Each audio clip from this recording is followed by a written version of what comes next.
Hey, thanks so much for tuning in to the Daily Dose for Spiritual Growth. Today is Talk About It Tuesday. We're going through the book of Ruth, and specifically we are on chapter 3 this week. And before we get into verses 9 and 10, this is after Ruth follows Naomi's advice. We talked about that yesterday. That's Some of those instructions that she had given her about beauty treatments, about laying and uncovering his feet, and she does it in those next few verses. That's right. That's right. And this is how Boaz responds to Ruth's, following the advice. In verse 9, he says, "Who are you?" he asked. "I am your servant Ruth," she said. "Spread the corner of your garment over me, since you are a guardian redeemer of our family." "The Lord bless you, my daughter," he replied. "This kindness is greater than that which you showed earlier.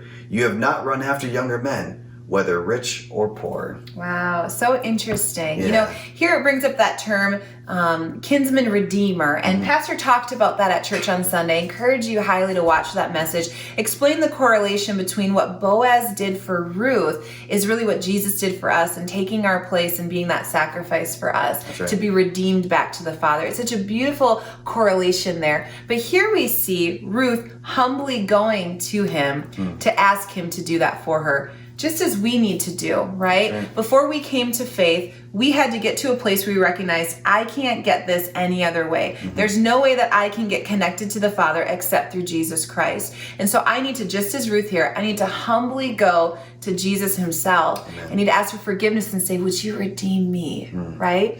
But this is a beautiful story because we see again Ruth's integrity. And that's really a theme throughout the book of Ruth, that we see this as such a woman of character. Her reputation has preceded her. We see she receives favor for this.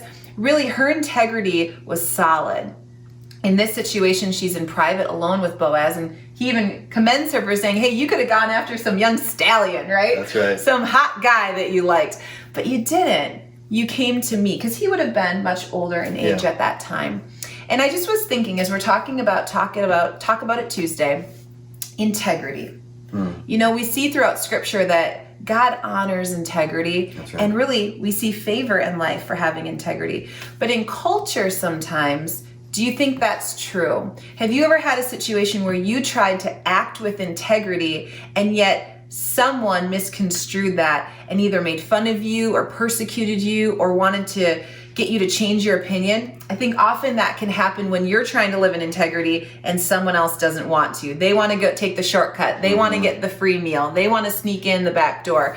How has that played out in your life? Have you found it difficult or easy to live with integrity in our culture today? And what are the benefits of following the commands that God has given us to live a life of integrity?